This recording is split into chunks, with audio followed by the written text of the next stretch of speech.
আমি এত গরিব হয়েও কিভাবে জীবনযাপন করি, তার রাস্তায় কি অর্ডার করলাম, ফ্রোজেন করলা কিভাবে ভাজি করলাম, 3 পিস মাংস কেন ভেজে নিলাম, সন্ধ্যায় সবাই একসঙ্গে বসে চিতই পিঠে খেলাম। এগুলো ছাড়াও আরো অনেক কিছু আছে ভিডিওতে, যেগুলো আমি মিস করতে না চাইলে পুরো ভিডিওটা অবশ্যই আমার সাথে থাকবেন। আসসালামু আলাইকুম ফ্রেন্ডস, ওয়েলকাম টু আকি ব্লগ। আশা করছি আপনারা সবাই অনেক ভালো আছেন। আলহামদুলিল্লাহ, আপনাদের সবাই দিয়ে আমরাও ভালো আছি। চলে এলাম নতুন আরো একটা ভিডিও নিয়ে। আশা করছি আমার অন্য ভিডিওগুলোর মতো এই ভিডিওটাও আপনাদের কাছে ভালো লাগবে। আর যদি আমার ভিডিওটা ভালো লেগে থাকে তাহলে অবশ্যই আমার ভিডিওতে লাইক, কমেন্ট, শেয়ার করে আমার পাশে থাকবেন, আমাকে সাপোর্ট করবেন। চলুন তবে আজকের ভিডিওটা শুরু করা যাক। আজকের দিনে কি করেছি সেটার কিছুটা অংশ আপনাদের সঙ্গে শেয়ার করব।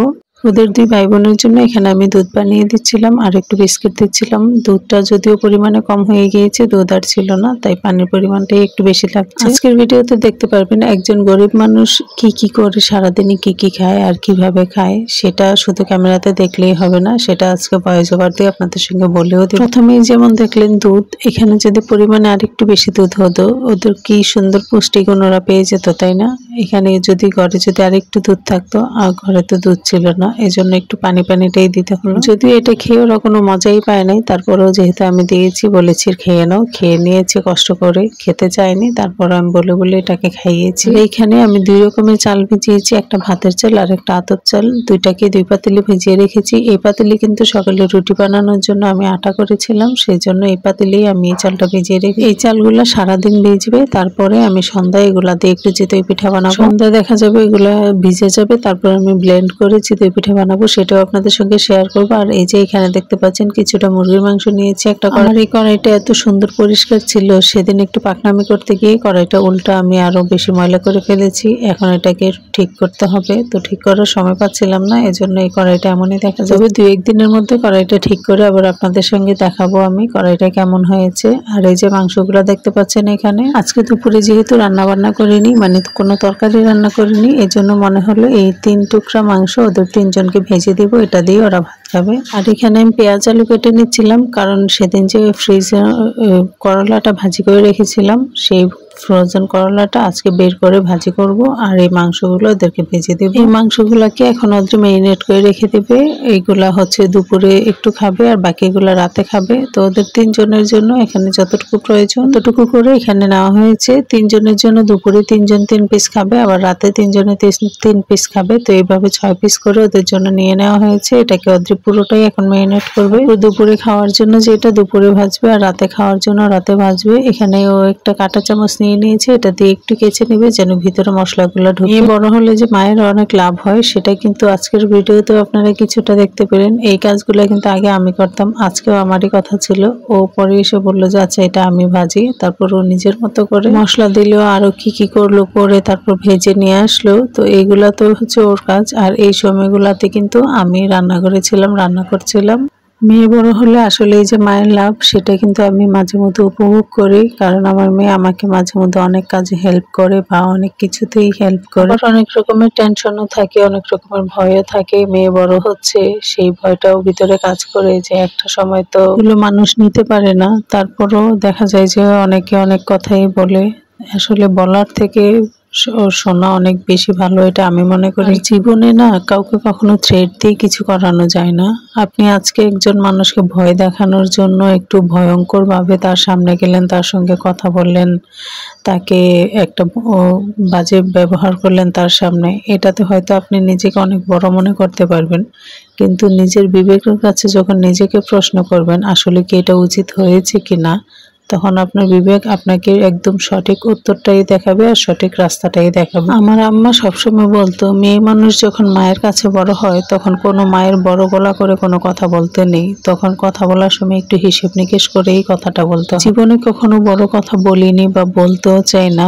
যখন যেটা হবে সময় বলে দিবে, আল্লাহ যখন যেটা দিবে সেটা আল্লাহ অবশ্যই সময় বুঝে দিবে। তারা যে একটা অফার চলছিল, সেই অফার থেকেই হচ্ছে আমি এই বক্সটা অর্ডার করি। যদিও আমি ভেবেছিলাম যে আমি 3টা প্যাকেট নিলে একটা ফ্রি পাবো, কিন্তু খোলার পর দেখি যে না, 3টার সঙ্গে 3টাই ফ্রি। আজের এই প্যাকেটটা নিয়ে কি পরিমাণে যে খুশি হয়েছি এটা আসলে বলার মতো না, কারণ আপনি যখন কিছু একটা বুঝবেন বা কিছু একটা আশা করবেন, তার থেকে বেশি যখন পাবেন তখন কিন্তু আপনার মন এমনিতেই অনেক বেশি খুশি হয়ে যাবে। তো সেদিন আমার অবস্থাও হয়েছিল, যেটা ভেবে অর্ডার দিয়েছি তার দ্বিগুণ আমি পেয়েছি, এজন্য আসলে অনেক খুশি লাগছিল।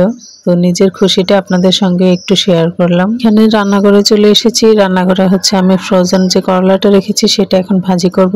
কড়াইতে তেল দিয়ে আমি কাঁচামরিচ পেঁয়াজ এগুলো হালকা একটু ভেজে নিয়েছি। তারপরে আলুটা তো আগে থেকেই কেটে রেখেছিলাম, আলুটা দিয়ে দিলাম। আলুটা হালকা একটু যখন সেদ্ধ হয়ে আসবে তখনই আমি এখানে করলাটা দেব, সেটাও আপনাদের সঙ্গে শেয়ার করব। কারোর সঙ্গে দুর্ব্যবহার করা, খারাপ ব্যবহার করা, কাউকে ভয় দেখানো, কাউকে ছোট করে কথা বলা, এই শিক্ষাগুলো আসলে আমরা পাইনি। আমরা ছোট থেকে বড় হয়েছি শুধু এই একটা কথা জেনে যে তোমার শত্রুও যদি তোমার সঙ্গে খারাপ ব্যবহার করে তুমি সেখান থেকে তার সঙ্গে ভালো ব্যবহার করে চলে আসো। তারপর তুমি তোমার নিজের মতো করে দূরে থাকো, তাকে কখনো বুঝতে দিও না তুমি তার প্রতি বিরক্ত বা সেই যে তোমার শত্রু এটা কখনো তাকে বুঝতে দিও না, তুমি তোমার মতো করে দূরে থাকো। ছোটবেলা থেকে এই শিক্ষাগুলো পেয়ে বড় হয়েছি, এই জন্য বড় হয়ে চাইলেও কারোর সঙ্গে খারাপ ব্যবহার করতে পারি না, কেন জানি সেটা মন থেকে একদমই আসে না। তারপরেও পরিস্থিতির চাপে পড়ে যেহেতু বড় হয়েছে, সংসার হয়েছে, বাচ্চা আছে, সবকিছু মিলিয়ে এমন পরিবেশের মধ্যে মাঝে মধ্যে দুই একটা কথা কিছু কিছু মানুষকে বলতে হয়। তার মানে এই না যে কারোর সঙ্গে খারাপ ব্যবহার করতে চাই বা সেটা মন থেকে আসে, সেটা কখনোই চাই না, আর আল্লাহ যেন সেটা না করে। এখানে আলুটা একটু সিদ্ধ হয়ে যাওয়ার পর আমি করলাটা দিয়ে ঢেকে রেখেছিলাম, আর এই যে আস্তে আস্তে নরম হয়ে আসছে এভাবেই কিন্তু মিশে যাবে। এই করলাগুলো যেহেতু একটু পাকা পাকা ছিল হালকা, আজকের করলাটা এই জন্য হচ্ছে এখানে দেওয়ার পর একটু বেশি নরম হয়ে যাবে, তবে সমস্যা নেই। যখন তাজা তাজা করলাটা করো তখন দিলে কিন্তু আর এরকম একটু নরম বেশি হবে না। আর আমি যেহেতু বরফটা দিয়ে দিয়েছি, সময় কম ছিল, আগে থেকে বের করে রাখতে ভুলে গিয়েছিলাম, আমার করলাটা একটু বেশি নরম হয়ে গিয়েছে। আপনারা যখন রান্না করবেন তখন আগে থেকে বের করে ডিফ্রস্ট করে নিলেই ওটা একদম আগের মতো হয়ে যাবে, সেম ভাবে এটা করে নিতে পারবেন। আর এখানে একটু ছোট মাছ আমি ভেজে নিচ্ছি আমার জন্য, ওরা তো মাংস দিয়ে খাবে, তো আমার জন্য হচ্ছে মাছটা ভেজে নিই। কথায় আছে শিক্ষার কোনো বয়স নেই, এজন্য আপনি যদি বয়স যতই হোক আপনি যদি কোনো কিছু শিখতে চান, আপনার মনে যদি সেটা থাকে তাহলে অবশ্যই কিছু প্রতি একটা মানুষের ইচ্ছে শক্তি অনেক বেশি সাপোর্ট দেয় তাকে মানসিকভাবে। সে হচ্ছে মন থেকে যদি চায় এটা সে করবে, এটা সে চাইবে, অবশ্যই আল্লাহর হাত থাকতে হবে, আল্লাহ চাইতে হবে, শুধু মানুষ চাইলেই হবে না। সৃষ্টিকর্তা আমাদেরকে এমন ভাবে তৈরি করে দিয়েছে, আমরা চাই অনেক কিছু কিন্তু আসলে করতে পারি না। আমাদের ধর্মটাই এমন, আমাদের পরিবেশ পরিস্থিতি সবকিছুই এমন। মানুষ আপনাকে খারাপ কথা বলতে পারবে, কিন্তু আপনি যদি খারাপ না হন আপনাকে কেউ খারাপ বানাইতে পারবে না, খারাপ বুদ্ধি দিতে পারবে, খারাপ একটা চিন্তাধারা আপনার মাথায় দেওয়ার চেষ্টা করতে পারবে। যদি আপনি সেটা না নেন আপনার মাথার ভিতরে, মনের ভিতরে, তাহলে কিন্তু কারোর সাধ্য নেই আপনাকে খারাপ পথে নিয়ে যাওয়ার। আমরা লাখ লাখ কোটি কোটি টাকা দিয়েও ওই শিক্ষাগুলা পাবো না যে শিক্ষাগুলো আমাদের বাবা মা আমাদেরকে দিয়েছে। একজন বাবা মায়ের থেকে বড় শিক্ষক পৃথিবীতে আর হতে পারে না। খেয়াল করে দেখেন, ছোটবেলা থেকে আপনার বাবা মা আপনাকে যে শিক্ষাগুলা দিয়েছে, বিনা পরিশ্রমে, বিনা স্বার্থে, বিনা টাকা পয়সায়, কোনো কিছু দিয়ে, সেই শিক্ষাগুলা আপনি কোটি টাকা দিয়েও কোথাও কিনতে পাবেন না বা কেউ দিবেও না। হাজার হাজার টাকা খরচ করে স্কুলের মাদ্রাসার পড়ালেখাগুলো আমরা শিখে নেই, তারপরেও কিন্তু আমাদের ওই পড়াগুলো মনে থাকে না। কিন্তু বাবা মা যে শিক্ষাটা দেয় তারা তো আমাদের কাছ থেকে কোনো কিছু চায় না, তারা শুধু চায় আমরা ভালো থাকি, এই কারণে আমাদেরকে এত ভালো ভালো কিছু শিখ। তাই মানুষের সঙ্গে খারাপ ব্যবহার করার আগে অবশ্যই বাবা মা শিক্ষার কথা মনে রাখবেন। বাবা মা কি বলেছে, কিভাবে শিক্ষা দিয়েছে সেটা মাথায় নিয়ে অবশ্যই কথা বলবেন। কারোর সঙ্গে খারাপ ব্যবহার করলে আসলে নিজের বাবা মাকেই কথা শুনতে হয়, নিজের বাবা মাকে নিয়েই কথা বলে। যদি আমি কারোর সঙ্গে খারাপ ব্যবহার করি অবশ্যই সেটা আমি কিছু শোনার আগে আমার বাবা মাকে শুনতে হবে, আমার বাবা মাকে বকা শুনতে হবে, আর সেটা আমি কখনোই চাই না। আর ঠিক এই শিক্ষাটাই আমিও আমার সন্তানদেরকে দিচ্ছি, যেন তারা ভবিষ্যতে এমন কোনো কিছু না করে যেটার জন্য আমাদেরকে কথা শুনতে হয় বাবা মা হিসেবে। ওদের বাবা মৃত, ওদের বাবা যেন কবরে শুয়ে থেকে কারোর বকা শুনতে না হয় যে তোমার ছেলে মেয়ে এটা করে। সবসময় শিক্ষা দিয়ে যাই, তারা কতটুকু নিবে কি নিবে না সেটা একান্তই তাদের ব্যাপার। আমি তো চেষ্টা করি 100% দিয়ে আমার বাচ্চাদেরকে আমি ভালো রাখার, ভালো জীবন গড়ে তোলার। একটা মানুষের সামনে দাঁড়িয়ে বেয়াদবি করা, নিজেকে নিজে ক্রেডিট দেওয়া, এই বিষয়গুলো যে কত বড় জঘন্য আসলে সেটা যে করে সে তো বোঝে না, কিন্তু যে সয় সে কিন্তু ঠিকই বুঝে। এখানে কেক বানানোর জন্য আমি বসে পড়েছি, একটা কেক বানিয়ে নিচ্ছি। আসলে এবার অনেক দিন পরে কেক বানাচ্ছি। আজকের ভিডিওর শুরুতেই বলেছিলাম গরিব মানুষ কি করে সেটা অবশ্যই দেখতে পাবো। আমি গরিব নাকি বড় লোক এটা বুঝতে হলে কিন্তু আজকের ভিডিওটাই যথেষ্ট। তার কারণটা কি সেটা অবশ্যই তখনই দেখে বুঝতে পেরেছি। এখানে আপনারা খেয়াল করেছেন কিনা আমি জানি না, আমি কেক বানাচ্ছি কিন্তু আমার বেটারের স্ট্যান্ড কিন্তু একটা দুইটা না, তো বুঝেন যদি আমি বড়লোক হতাম, আমি গত একটা বছর ধরে এই একটা স্ট্যান্ড দিয়ে আমি কেক বানাতাম না। এই জন্য আমি বড় কোনো অর্ডারও নিতে পারি না, কারণ হচ্ছে আমি বিটার কিনতে পারছি না, এই জন্যই হচ্ছে আমি গরিব। আমার বাচ্চাদেরকে মাংস ভেজে ভাত খেতে দেখেছেন, কিন্তু সেখানে আমার জন্য এক পিস নাই। সেটা দিয়েও কিন্তু বোঝা যায় যে আসলে আমি গরিব। তার কারণ হচ্ছে যদি আমি বড়লোক হতাম তাহলে নিশ্চয়ই এইভাবে ওদেরকে এক পিস করে ভেজে দিতাম না, আর একটু বেশি দিতাম, সঙ্গে আমার জন্যও নিতাম। যেহেতু আমার জন্যও নেইনি বা ওদেরকেও একটু বেশি দেইনি, সেটা অবশ্যই বুঝতে হবে যে মাংস খেলেই যে মানুষ বড়লোক হয় সেটা কিন্তু না।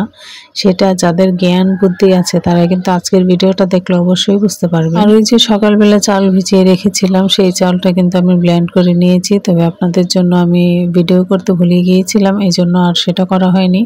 এখানে যেহেতু দুই রকমের চাল, তো আমি ব্লেন্ডারে কখনো চাল গুঁড়া করিনি, এইভাবে পেস্ট করিনি, তো দেখতে চেয়েছিলাম যে কোনটা কেমন হয়। এই জন্য আমি প্রথমে ব্লেন্ডার করে দুই পাতিলে নিয়ে নিয়েছি। আমি 3 ভাবেই বানিয়ে দেখবো কোনটা ভালো হয়। আমি যেহেতু এভাবে আগে বানাইনি, তাই আমার এই সম্পর্কে কোনো আইডিয়া নাই। এই যে প্রথমে এটা দেখতে পেলেন, এটা এখানে কিন্তু আমি যেই 2 রকমের চাল গুঁড়ো করেছি, আতপ চাল আর যে সেদ্ধ চালটা যেটা দিয়ে আমরা ভাত খাই, ওই চালটা দুইটা থেকে সমান পরিমাণ ব্যাটার নিয়ে মিক্স করে এটা দিয়েছি। দেখতে চাচ্ছি কেমন হয়। তো এখানে এই যে দেখতেই পেলেন, আলহামদুলিল্লাহ প্রথমবার হিসেবে কিন্তু খারাপ হয়নি, মাশাআল্লাহ। আমি যেহেতু প্রথমবার বানিয়েছি তাই হচ্ছে দেখতে চাচ্ছিলাম কোনটা কেমন হয়। এইটাও কিন্তু সেম দুইটা ব্যাটার মিক্স করে আমি দিয়েছি, 2 চুলায় 2টা দিয়েছি যেন একটু দ্রুত হয়। তারপর এটা নামিয়ে দেখলাম যে না, একদম ভালো হয়। আমি আপনাদেরকে একটা ভেঙেও দেখাচ্ছি, ধরেও দেখাচ্ছি। পিঠাগুলো অনেক সফট হয়েছে, আর এই যে ফুলেছে কতটুকু, প্রথমবার হিসেবে কিন্তু মাশাআল্লাহ ভালো ফুলেছে। আর এই যে ভেঙে দেখালাম, ভিতরে কিন্তু খুব সুন্দর হয়েছে। আর যেহেতু প্রথমবার এভাবে বানিয়েছি, আমার কাছে কিন্তু খেতেও মাশাআল্লাহ বেশ ভালোই লেগেছে। নিজের হাতে নতুন কিছু করতে পারা, সেটার মজাই আলাদা। আমি ফার্স্ট টাইম এভাবে হচ্ছে ব্যাটার তৈরি করে নিজে চিতই পিঠা। এই যে এটা দেখতে পাচ্ছেন, এটা কিন্তু শুধু যে সেদ্ধ চালটা, শুধু সেই সেদ্ধ চাউলের যে ব্যাটার, সেটা দিয়ে আমি দিয়েছি দ্বিতীয় ব্যাচ। এখন এখানে আমরা সবাই খেয়ে নিচ্ছি। তখন কারেন্ট ছিল না যখন খেতে বসে, তবে সবাই মিলে বসে চিতই পিঠা খাওয়ার মজাই আলাদা, তাও আবার শীতের সময়। যাই হোক, আজকের ভিডিওটা কেমন লাগলো সেটা নিয়ে অবশ্যই কমেন্ট করবেন। আর যদি ভিডিওতে আমার ভুল ত্রুটি হয়ে থাকে, ক্ষমা সুন্দর দৃষ্টিতে থাকবেন। আল্লাহ হাফেজ।